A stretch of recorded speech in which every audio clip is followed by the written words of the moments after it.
ngangendi katanya kebun teh, perkebunan teh yang dimiliki oleh PTP 9. Sini ada petunjuk kebun teh kali gua ketinggian 1500 sampai dengan 2050 di atas permukaan laut. Itu ada papan petunjuk pabrik teh hitam, Gardu Pandang, Gua Jepang. Nah itulah pabrik teh. Jadi dipetik, daun teh dipetik, kemudian dikeringkan, diolah di pabrik itu. Pabrik teh kali Gua.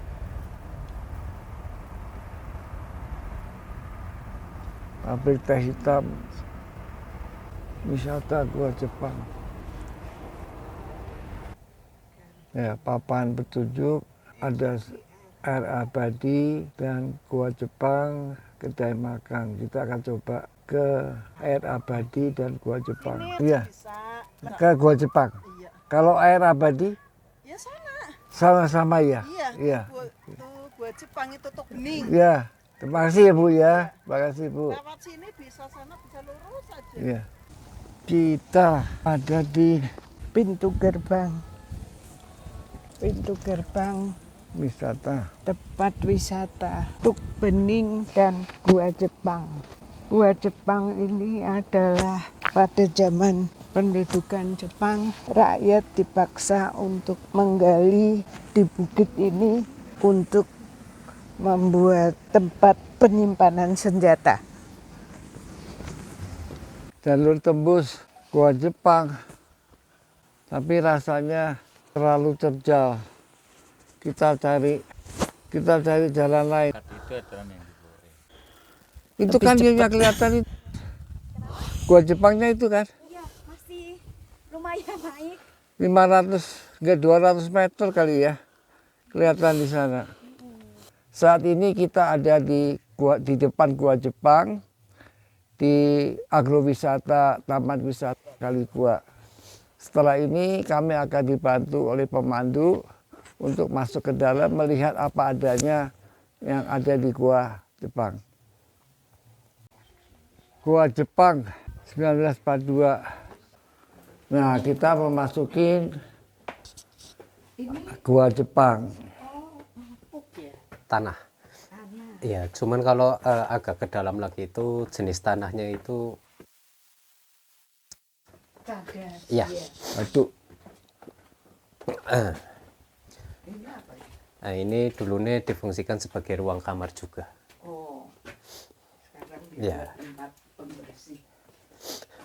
Nah, kita dari sini adapun Gua Jepang sendiri dibangun pada zamannya orang-orang Jepang berada di Desa Pandansari Kali Gua. Dibangun pada tahun 1942, difungsikan sebagai markas persembunyian untuk mereka. Adapun orang-orang Jepang sendiri pada saat pembangunan melibatkan warga sekitar Pandansari, dipekerjakan dengan sistem romusa. Jadi yang membangun ini adalah warga Pandansari. Pandansari. Ya. Jepangnya hanya komandan saja. Murakami.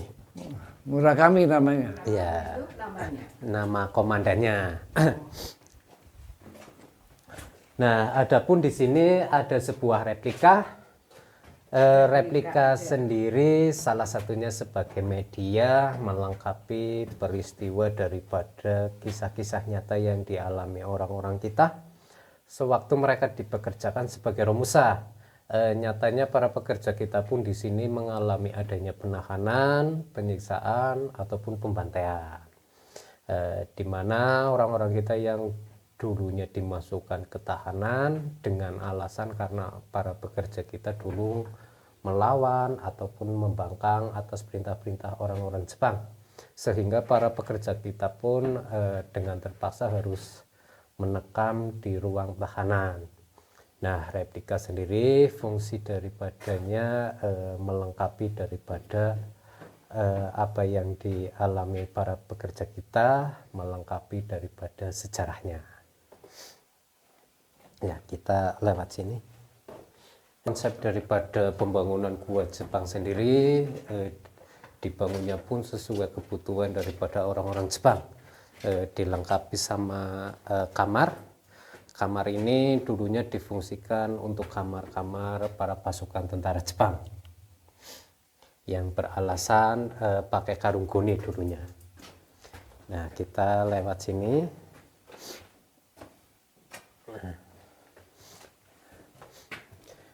Nah, di sini pun juga ada sebuah replika yang bertema ruang Romusa. Nah, di sini kita bisa lihat secara proses daripada orang-orang kita dulu membangun sebuah markas persembunyian orang-orang Jepang. Mereka pun menggunakan alat manual, alat pahat sebagai alat utama untuk memahat lorong-lorong gua Jepang sendiri sepanjang 850 meter dengan tempo waktu selama 2 tahun. Itu secara kronologi pembangunan sebuah markas. Tadi ininya padat semua terus dilubangin. Iya, nah itu caranya kayak gitu Ibu. Dipahat-pahat. Hanya pakai itu pahat sama palu. Iya, itu untuk Kotorannya disekop. ya memahat ini dinding-dinding sama atap-atapnya. Terus kemudian yang merenovasi ini dari siapa? Iya, untuk yang merenovasi gua Jepang ini dari manajemen PTP. Kali gue ya. Iya, Kak Gue. PTP 9 ya. Iya. Nah, di sini pun juga ada sebuah ruang penyiksaan beserta replika. Nah, di mana replika tersebut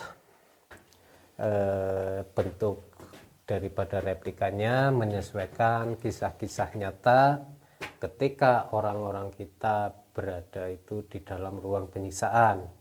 Adapun alasan daripada orang-orang kita dimasukkan ke ruang penyiksaan, mereka yang dulunya dianggap malas-malas ataupun lalai dalam bekerja.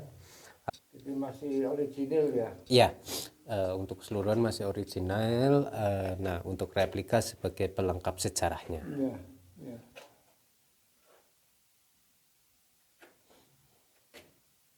Nah, adapun tujuan daripada dibikinnya sebuah jalur labirin ini dulu tidak lain sebagai jalur pengecoh orang-orang kita demi menghilangkan keberadaan gudang senjata. Maka dibikinlah sebuah jalur ini sebagai jalur Berapa pengecoh. panjang? Ini kurang lebihnya 30 meter. 30 meter. Ya, Enggak ada. Oh, oke. ya. Ya. Ya, nah di sini pun juga ada replika dengan versi pembantaian. Dibunuh gitu ya. Ya, di mana para pekerja kita pun di sini mengalami adanya suatu peristiwa pembantaian, di mana yang terlibat di sini dulu sebagai pengantar logistik. Sesampainya orang-orang kita mengantar logistik di gudang persenjataan, mereka pun terbawa di sini, dieksekusi dengan tujuan untuk menghilangkan jejaknya ataupun daripada para pekerja kita yang dianggap pembangkang. Karena si pembangkang sendiri berpotensi berpengaruh kepada rekan-rekan kerja yang lain. Nah, makanya si pembangkang pun harus terlibat terbantai di sini. Oke. Oh, udah senjata. Oke.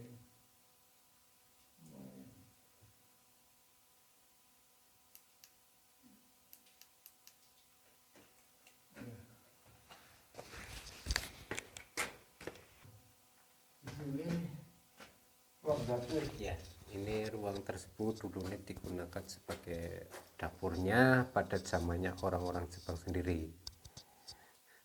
Nah, sekarang Nah, asapnya kemana? asapnya itu keluarnya lewat pintu tembusan-tembusan ini belakang.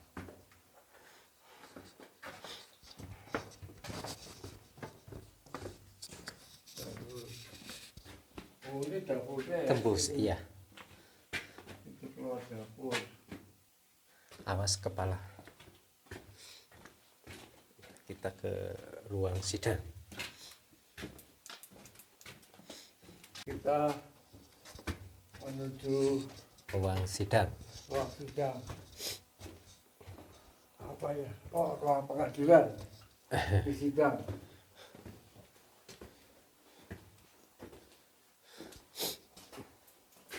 Nah, ini juga ada rembesan-rembesan itu datangnya dari perkebunan teh. Oh, air ya. Ya, ini juga air bersih ini. Atasnya air hujan rembes masuk sini ya. Iya. Sering hujan. Ini paling 2 hari hujan sebentar, terang lagi. Sekarang lagi musim panas ya. Iya. Nah, kita ke kiri dulu. Di sini pun juga ada versi-versi kamar komandannya. Kamar komandan. Ya, nah ini salah satunya Oh, kamar komandan. kamar komandannya. Nah, ini ruang sidang beserta yang ada keramiknya sendiri. Sekarang kita pergunakan sebagai tempat ibadah. Cuman daripada zamannya orang-orang Jepang sendiri, ruangan tersebut digunakan mereka sebagai kantor ataupun ketika mereka mengadakan rapat ataupun menyusun rencana-rencana besar. Nah, setelah ditinggalkan ruang kantor orang-orang Jepang pun kita alih fungsikan sebagai tempat ibadah yang sampai sekarang pun masih aktif. Kayak gitu. Nah, di ruang sidang sendiri ini di penghujung jalan-jalan kita di Jepang, kita balik kanan kembali ke Indonesia.